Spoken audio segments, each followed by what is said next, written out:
What's going on, everyone? MetalBlade427 here, and I present to you Kingdom Hearts 1.5 Final Mix Remix. In the last episodes, and I use that in a plural term, we completed the Hades Cup in every possible way that it has to offer to us, and that would be going through it everyone together, going through it as Sora alone, and going through it with time trial mode.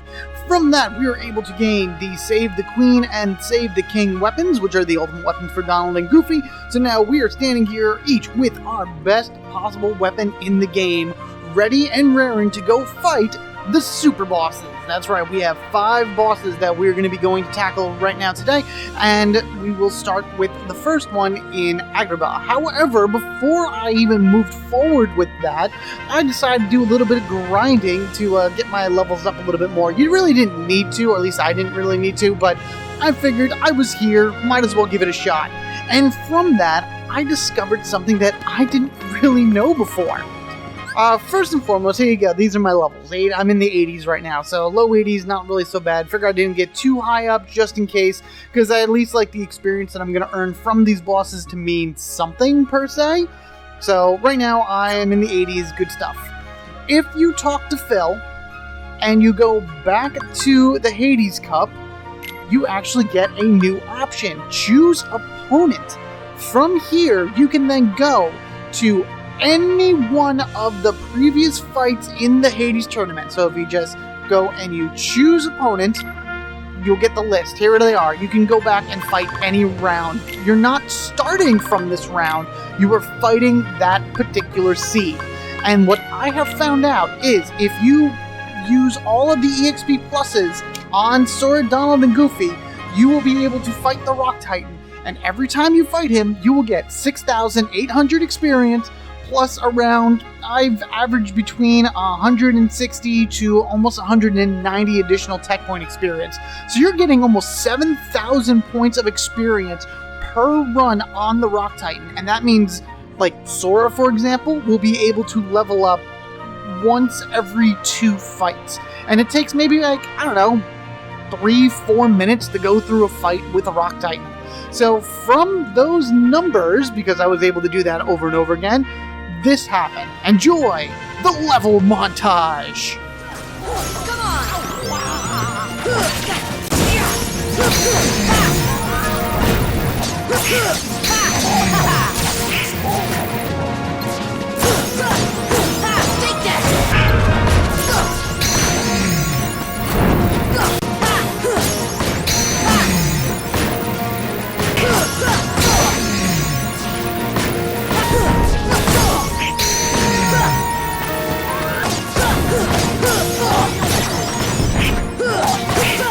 Take that!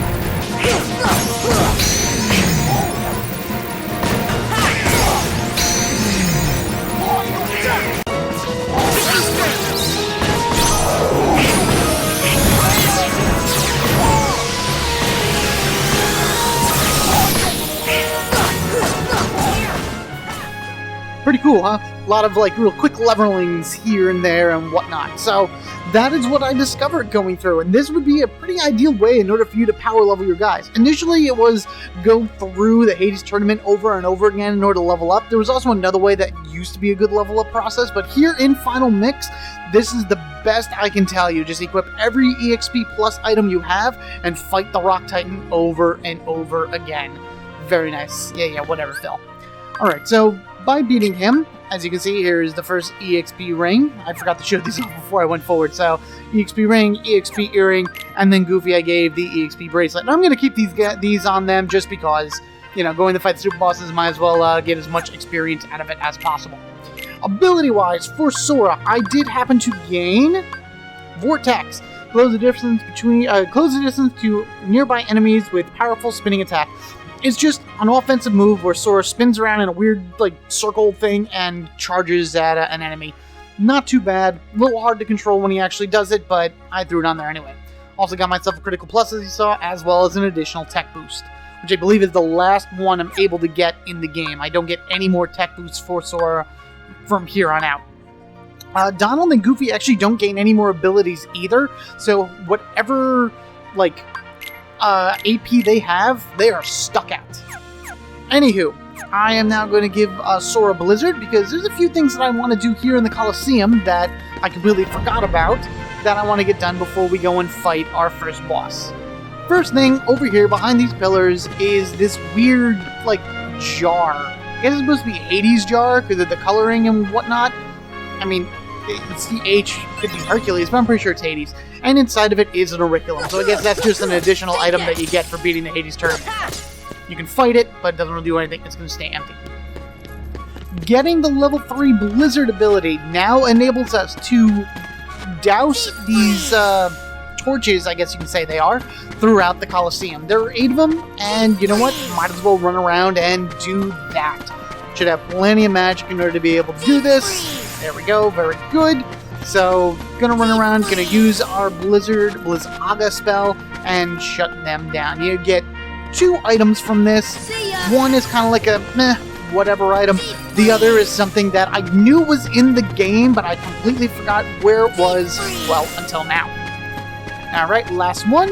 And then you'll see kind of behind Sora something just magically materialize.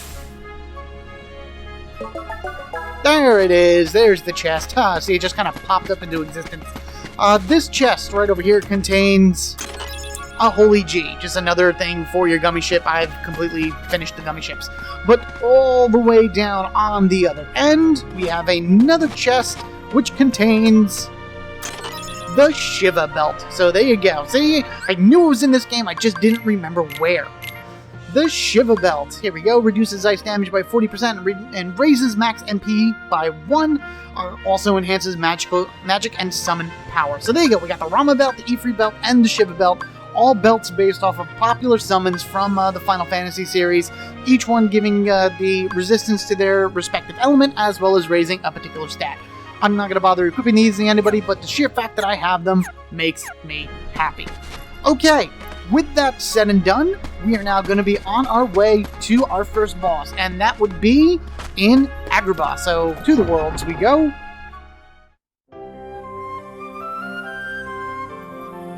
And we will take our leave over here to Agrabah and warp there.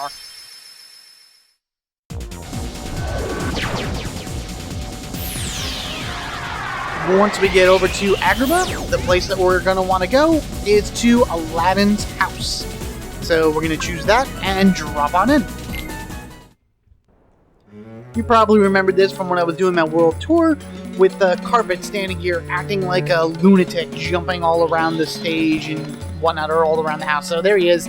There's Carpet doing his, like, oh my gosh, look at me, pay attention to me type dance. But before we go and we talk to him, we want to make sure we are prepared. So let us head into, I mean, our levels are good. I mean, you could do this in like the 70s. So for Sora, Thundaga, Arrow, and Cure, those would be the spells I would recommend. And then item-wise, you want to make sure to have both magic healing and regular healing items. The enemy that we're going up against has a means to completely knock out all magic casting. So you want to have items in your inventory that heal your HP.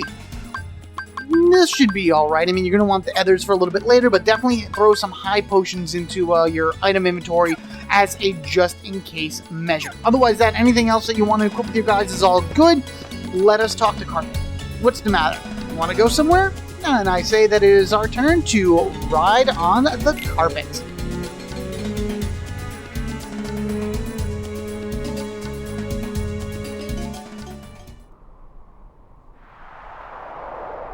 Seems to be taking us out to the middle of the desert. Whoa, hello! Hello, big fella who just happens to be buried in the sand. And surrounded by pillars. Wow, this is quite convenient now, isn't it? Alright, here we go. We are going up against the boss named Kurt Zisa, or Zisa, Z-I-S-A. He is a Heartless who emerged from the keyhole opened by the princesses. He swung his 6 powerful arms to attack Sora and company and block their attacks. But Sora sought out his weakness and emerged the victor. So obviously you're not going to be reading that journal entry until you beat this guy. Kurt Zisa has 1,500 HP. He'll give you 10,000 experience in Final Mix. I believe in the original version he gave 20,000 experience. And he dropped some stuff, but I'm actually going to wait till the end of the battle to tell you about that stuff. Some surprises here and there. So who is Kurt Zisa? He's actually a real person, believe it or not. A guy from Medford, New York, who happened to win Square's Kingdom Hearts Name in the Game contest, which was held about 2 months prior to the US release. Kurt has a few different attacks to him. When you saw originally, when I first began this fight, you want to make sure to cast Arrow immediately, because the first of his 2 forms is one that blocks all magic ability. He will prevent you from using any magic, so then completely locks out you, that locks out Donald. It doesn't lock out Goofy, because his abilities are skill-based. So you want to throw up the arrow as fast as possible, and use that as a shield until you're able to knock down that particular spell. You get rid of that because he has 2 orbs in each of his hands that once you destroy them will be able to dispel his no magic using ability. He then falls to the ground, and you're able to hit his head a few times until he gets back out to go into this form.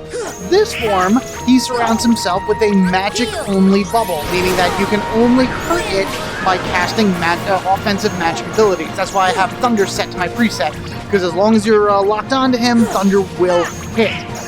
The best way to do this is to constantly use physical attacks against him, because he will drop bubbles. Doing that will, of course, build up your magic and, prevent you from having to use items unnecessarily. If you need to use items, by all means, do not hesitate to use it, but I would probably wait until maybe the second rotation of these 2 abilities, or these 2, modes, before you start using any of your own items. Let Donald and Goofy handle their own stuff first. Alternatively, you can cast Bambi during this, because he'll jump around and just continuously spit out bubbles, so you'll keep getting back your magic over and over again every time you hit him with a spell.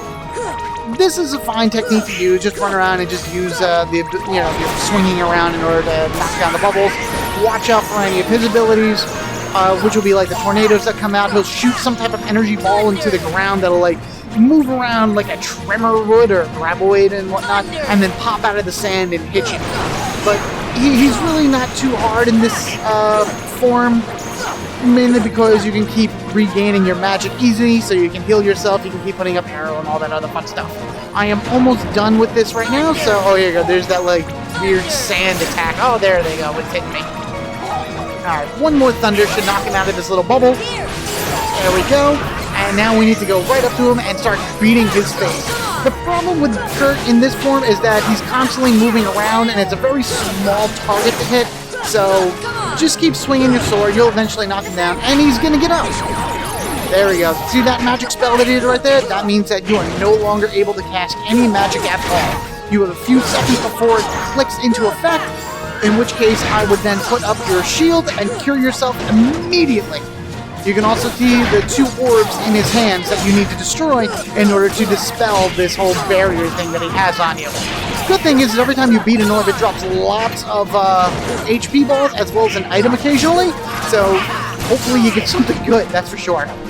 Kurt also has a new attack whenever he goes into this form the second time, and I think he's going to do it right here, possibly. Oh, there he goes. He jumps into the air, kind of like this weird UFO-ish type deal, and attacks you. He does a horizontal attack and a vertical attack, both of which are a little difficult in order to avoid because they cover such a large area, but whenever he goes into the vertical attack, you should be able to hit him, you should be able to dodge roll away from him at just the right time. Oh, come on! He has like 1 hit left! Oh man, okay, here we go. We're going through an unnecessary second phase of the magic section right here. Oh, whatever. What are you going to do now? You're doing some type of really weird fireball attack, aren't you? Is Donald... Oh, no, Donald's down. That's why I can't summon. Come on, Donald. Get up. I got a few magical abilities that I got from Goofy. And, ow, heal. Thank you. Okay, we're going to summon Bambi now, because you're going to see exactly what I mean by using Bambi in order to take him out of this form as fast as possible. Let's go, my fawning little friend.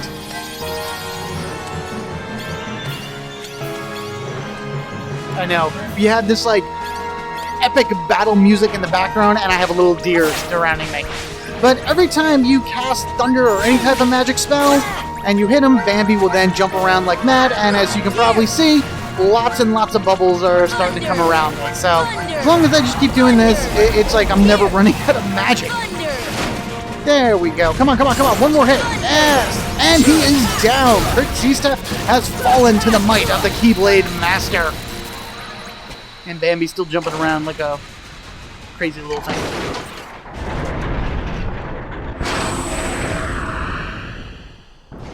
Oh, better get out of there, guys. He's falling over. Where are we gonna go?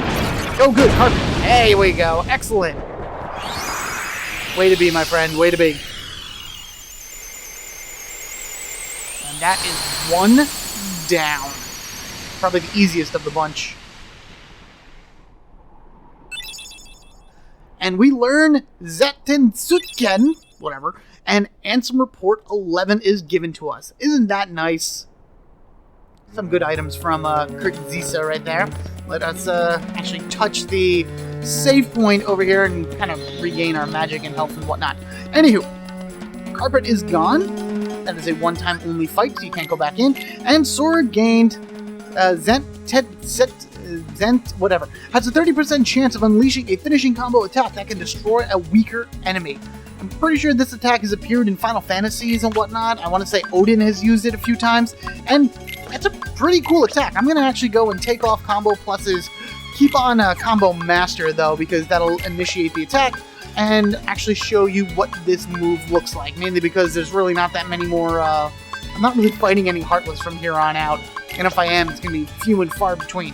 So, with all that taken down, I'll still do a finishing attack, and that's not it.